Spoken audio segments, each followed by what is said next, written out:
Hello dear NEET aspirants, hope you are doing good and your preparations are going good. So NEET exam ಸೆಂಟರಿಗೆ ಹೋಗಬೇಕಿದ್ರೆ ಏನೆಲ್ಲ documentation ಆಗಿರಬೇಕು ತಗೊಂಡು ಹೋಗಿರಬೇಕು ಅಂತ ಹೇಳೋದನ್ನ ಹೇಳ್ತಾ ಹೋಗ್ತೀನಿ. ಮೇಕ್ ಶ್ಯೂರ್ ನೋಟ್ ಮಾಡಿ ಇಟ್ಕೊಳ್ಳಿ and you follow the same, ಓಕೆನಾ? ಸೊ ಆಲ್ರೆಡಿ ಅಡ್ಮಿಟ್ ಕಾರ್ಡನ್ನು ನಿಮಗೆ ರಿಲೀಸ್ ಮಾಡಿದ್ದಾರೆ. You can download and take a print out. So preferably coloured print ಔಟನ್ನು ತಗೊಳ್ಳಿ. ಅಡ್ಮಿಟ್ ಕಾರ್ಡಲ್ಲಿ ಪೇಜ್ 1 ಸೆಂಟರ್ ಡೀಟೇಲ್ಸ್ ಮತ್ತು ಸೆಲ್ಫ್ ಡಿಕ್ಲರೇಷನ್ ಇರುತ್ತೆ. ಸೆಲ್ಫ್ ಡಿಕ್ಲರೇಷನ್ ಅಲ್ಲಿ ನಿಮಗೆ 3 ಬಾಕ್ಸಸ್ ಕಾಣ್ತಿರ್ಬೋದು ನಿಮ್ಮ ಹಾಲ್ ಟಿಕೆಟ್ ಅಲ್ಲಿ ಫಸ್ಟ್ ಬಾಕ್ಸ್ ಅಲ್ಲಿ ನಿಮ್ಮ ಫೋಟೋ ಅಟೆಸ್ಟ್ ಮಾಡಬೇಕು. ಯಾವ ಫೋಟೋ ನೀವು ಸ್ಟಾರ್ಟಿಂಗ್ ಅಲ್ಲಿ ಅಪ್ಲಿಕೇಶನ್ ಫಾರ್ಮ್ಗೆ ಕೊಟ್ಟಿರ್ತೀರೋ ಸೇಮ್ ಫೋಟೋನ ಅಲ್ಲಿನೂ ಅಟೆಸ್ಟ್ ಮಾಡ್ತೀರಾ. ನೆಕ್ಸ್ಟ್ ಸೆಕೆಂಡ್ ಬಾಕ್ಸ್ ಅಲ್ಲಿ ನಿಮ್ಮ ಲೆಫ್ಟ್ ಥಂಬ್ ಇಂಪ್ರೆಷನ್ ಅನ್ನ ಹಾಕಕ್ಕಿರುತ್ತೆ. ಇದೆರಡು ನೀವು ಎಕ್ಸಾಮ್ ಸೆಂಟರ್ಗೆ ಹೋಗೋ ಮೊದಲೇ ಮಾಡಿರ್ಬೇಕಾದಂತಹ ವಿಚಾರ. ಥರ್ಡ್ ಬಾಕ್ಸ್ ಅಲ್ಲಿರುವಂತಹ ಸಿಗ್ನೇಚರು ನೀವು ಎಕ್ಸಾಮ್ ಸೆಂಟರ್ ಒಳಗಡೆ ಅಂದರೆ ಕ್ಲಾಸ್ ಒಳಗಡೆ ಇನ್ವಿಜಿಲೇಟರ್ನ ಎದುರುಗಡೆ ಮಾಡಿರೋ ಕಾರಣ ಅದನ್ನು ಮುಟ್ಟಕ್ಕೆ ಹೋಗಬೇಡಿ. ಸೊ ಈ 2 ಬಾಕ್ಸನ್ನು ಫಿಲ್ ಮಾಡಬೇಕು. ನೆಕ್ಸ್ಟ್ ಪೇಜ್ ನಂಬರ್ 2 ಅಲ್ಲಿ ನಿಮಗೆ ಪೋಸ್ಟ್ ಕಾರ್ಡ್ ಸೈಜ್ ಫೋಟೋಗ್ರಾಫನ್ನು ಅಟೆಸ್ಟ್ ಮಾಡಲಿಕ್ಕಿರುತ್ತೆ. ಪೋಸ್ಟ್ ಕಾರ್ಡ್ ಸೈಜ್ ಫೋಟೋ ಅಂತ ಹೇಳಿದರೆ 4x6, ಓಕೆನಾ? ಸೇಮ್ ಫೋಟೋನ ನೀವು ಪೋಸ್ಟ್ ಕಾರ್ಡಲ್ಲಿ ತೆಗೆದು ಅದನ್ನು ನೀವಲ್ಲಿ ಅಟೆಸ್ಟ್ ಮಾಡಬೇಕು, ಓಕೆನಾ? ಥರ್ಡ್ ಪೇಜಲ್ಲಿ ಇಂಪಾರ್ಟೆಂಟ್ ಇನ್ಸ್ಟ್ರಕ್ಷನ್ಸ್ ಇರುತ್ತೆ, ನೀವು ಅದನ್ನು ಒಂದ್ಸಲಿ ಓದ್ಕೊಳ್ಳಿ, ಓಕೆನಾ? ಸೊ ನೀವು ಹಾಲ್ ಟಿಕೆಟನ್ನು ಡೌನ್ಲೋಡ್ ಮಾಡಬೇಕು ಅಂತ ಹೇಳಿ ಆದರೆ ಈ 3 ಪೇಜನ್ನು ಡೌನ್ಲೋಡ್ ಮಾಡಿ ಪ್ರಿಂಟ್ ಔಟನ್ನು ತಗೊಳ್ಬೇಕು. ನಾನು ಫಸ್ಟ್ ಪೇಜ್ ಮಾತ್ರ ತಗೊಂಡು ಹೋಗ್ತೀನಿ ಆರ್ ಫಸ್ಟ್ 2 ಪೇಜ್ ಮಾತ್ರ ಅಂತ ಹೇಳಿದ್ರೆ ನೋ, 3 ಪೇಜಸ್ ಕೂಡ ನೀವು ಕ್ಯಾರಿ ಮಾಡಬೇಕಾಗತ್ತೆ, ಓಕೆನಾ? ನೆಕ್ಸ್ಟ್ ಅಡ್ಮಿಟ್ ಕಾರ್ಡಲ್ಲಿ ಸೈನ್ ಹಾಕಬೇಕಿದ್ರೆ ಕೇರ್ಫುಲ್ ಆಗಿರಿ. ಯಾವ ಸೈನ್ ನೀವು ಫಸ್ಟಿಗೆ ಹಾಕಿದಿರೋ ಅದೇ ರೀತಿ ಸೈನನ್ನು ಹಾಕಬೇಕು. ಸೈನ್ ಚೇಂಜ್ ಮಾಡೋ ಹಾಗಿಲ್ಲ. ಒಂದ್ಸಲಿ ನಿಮ್ಮ ಫುಲ್ ನೇಮ್ ಹಾಕಿರ್ತೀರಾ, ಇನ್ನೊಂದು ಕಡೆ ಶಾರ್ಟ್ ಆಗಿ ಹಾಕ್ತೀರಾ. ನೋ, ಏನು ಸ್ಟಾರ್ಟಿಂಗ್ ನಿಮ್ಮ ಸೈನ್ ಅಪ್ಲಿಕೇಶನ್ ಫಾರ್ಮ್ ಫಿಲ್ ಮಾಡಬೇಕಿದ್ರೆ ಹಾಕಿದಿರೋ ಸೇಮ್ ರೀತಿ ಸೈನ್ ಇರಬೇಕು. ಡಿಫ್ರೆಂಟ್ ಆಗಿದ್ರೆ ಅದನ್ನು ಕನ್ಸಿಡರ್ ಮಾಡೋದಿಲ್ಲ, ಓಕೆನಾ?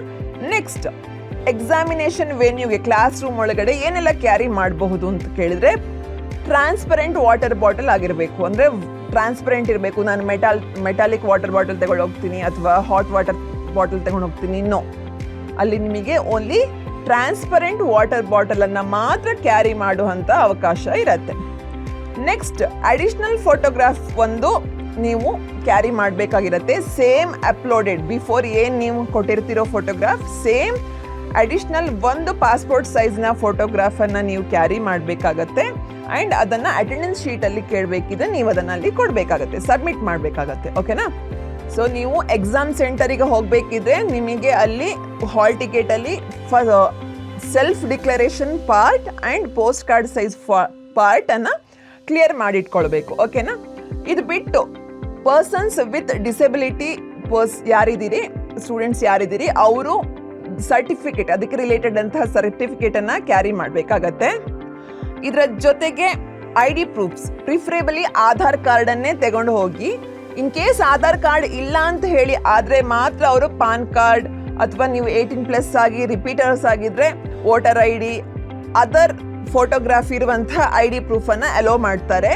So preferably Aadhaar card with photo ಇದೇನಿದೆ ಅದನ್ನೇ ಅಲ್ಲಿ ಕೇಳುವಂಥದ್ದು, ಓಕೆ? ಸೊ ಎಲ್ಲರ ಹತ್ರ ಆಧಾರ್ ಕಾರ್ಡ್ ಇರುತ್ತೆ, ಸೊ ಅದನ್ನೇ ಕ್ಯಾರಿ ಮಾಡಿ.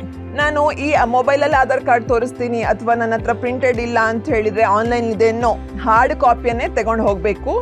ಅದನ್ನು ತಲೆಲಿಟ್ಕೊಳ್ಳಿ. ಯಾವುದೇ ಡಿಜಿಟಲ್ ಇಲೆಕ್ಟ್ರಾನಿಕ್ ಡಿವೈಸನ್ನು ನೀವು ತಗೊಂಡು ಹೋಗೋವಾಗಿಲ್ಲ. ಸೊ ನಾನು ಮೊಬೈಲಲ್ಲಿ ತೋರಿಸ್ತೀನಿ ಹಾಗೆಲ್ಲ ಹೇಳಿದ್ರೆ ಅಲ್ಲಿ ಅಲೋ ಮಾಡೋದಿಲ್ಲ. ಸ್ಟ್ರಿಕ್ಟ್ಲಿ ಹಾರ್ಡ್ ಕಾಪಿಯನ್ನೇ ತಗೊಂಡು ಹೋಗಬೇಕು.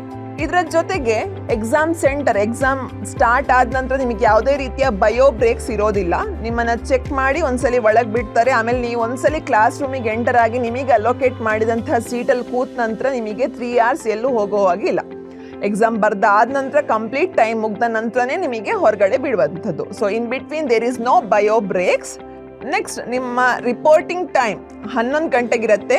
ಗೇಟ್ ಕ್ಲೋಸ್ 1:30ಗೆ ಗೇಟ್ ಕ್ಲೋಸ್ ಆಗತ್ತೆ. ಸೊ 1:30ಇಂದ ನೆಕ್ಸ್ಟ್ ಯಾರು ನಾನು ಎಕ್ಸಾಮ್ ಬರ್ತೀನಿ ಒಳಗಡೆ ಗೇಟ್ ಓಪನ್ ಮಾಡಿ ಅಂತ ಹೇಳಿದರೆ ಸ್ಟ್ರಿಕ್ಟ್ಲಿ ಬಿಡೋದಿಲ್ಲ, ಓಕೆನಾ? ಸೊ ಏನು ಟೈಮಿಂಗ್ ಹೇಳಿದ್ದಾರೆ ಅದಕ್ಕಿಂತ ಸ್ವಲ್ಪ ಅರ್ಧ ಗಂಟೆ 1 ಗಂಟೆ ಮೊದಲೇ ಹೋಗಿ ಬಿಕಾಸ್ ಎಕ್ಸಾಮ್ ತುಂಬ ಇಂಪಾರ್ಟೆಂಟ್ ಅಲ್ವಾ, ಅದಕ್ಕೋಸ್ಕರ. ಆ್ಯಂಡ್ 2 ಗಂಟೆಗೆ ಟೆಸ್ಟ್ ಸ್ಟಾರ್ಟ್ ಆದರೆ 5:20 ಆಗಬೇಕಿದ್ರೆ ನಿಮಗೆ ಟೆಸ್ಟ್ ಮುಗಿಯುತ್ತೆ. ಆಫ್ಟರ್ ದ್ಯಾಟ್ ನಿಮ್ಮನ್ನು ಎಕ್ಸಾಮ್ ಸೆಂಟರಿಂದ ಹೊರಗಡೆ ಬಿಡ್ತಾರೆ.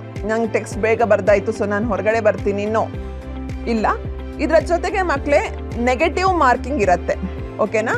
ಸೊ ನಿಮಗೆ 100% ಶ್ಯೂರ್ ಕ್ವಶನಿಗೆ ಆನ್ಸರ್ ಗೊತ್ತಿದ್ರೆ ಮಾತ್ರ ಆನ್ಸರನ್ನು ಮಾಡಿ. ಡೌಟಲ್ಲಿ ಅಥವಾ ನಾನು ಡೈಸ್ ಮಾಡ್ತೀನಿ ಹಾಕ್ತೀನಿ ಅಂತ ಹೇಳಿ ಹಾಕಕ್ಕೆ ಹೋಗಬೇಡಿ, ಬಿಕಾಸ್ ನಿಮಗೆ ನೆಗೆಟಿವ್ ಮಾರ್ಕ್ಸಿಂಗ್ ಇರುತ್ತೆ. ನೆಗೆಟಿವ್ ಮಾರ್ಕ್ ಇದ್ದರೆ ನಿಮ್ಮ ರ್ಯಾಂಕಿಂಗ್ ಕೆಳಗೆ ಬಂತು, ಒಂದು ರಾಂಗ್ ಆದ್ರೂ ನಿಮ್ಮ ರ್ಯಾಂಕ್ ಒಂದೊಂದೇ ಕೆಳಗೆ ಬಂತಾ ಹೋಗುತ್ತೆ. ಸೊ 100% ಶ್ಯೂರ್ ಕ್ವೆಶನನ್ನು ಮಾತ್ರ ಅಟೆಂಪ್ಟ್ ಮಾಡಿ ಫಸ್ಟ್ ರೌಂಡಲ್ಲಿ. ನೆಕ್ಸ್ಟ್ ಟ್ರೈ ಮಾಡಿ, ಗೊತ್ತಿದ್ರೆ ಅಟೆಂಡ್ ಮಾಡಿ, ಚಾನ್ಸ್ ತಗೊಳ್ಳೋಕ್ಕೆ ಹೋಗಬೇಡಿ. ಸೊ ಫಾಲೋ ದೀಸ್ ಇನ್ಸ್ಟ್ರಕ್ಷನ್ಸ್, ಚೆನ್ನಾಗಿ ಪ್ರಿಪೇರ್ ಆಗಿ. All the best for your NEET exams.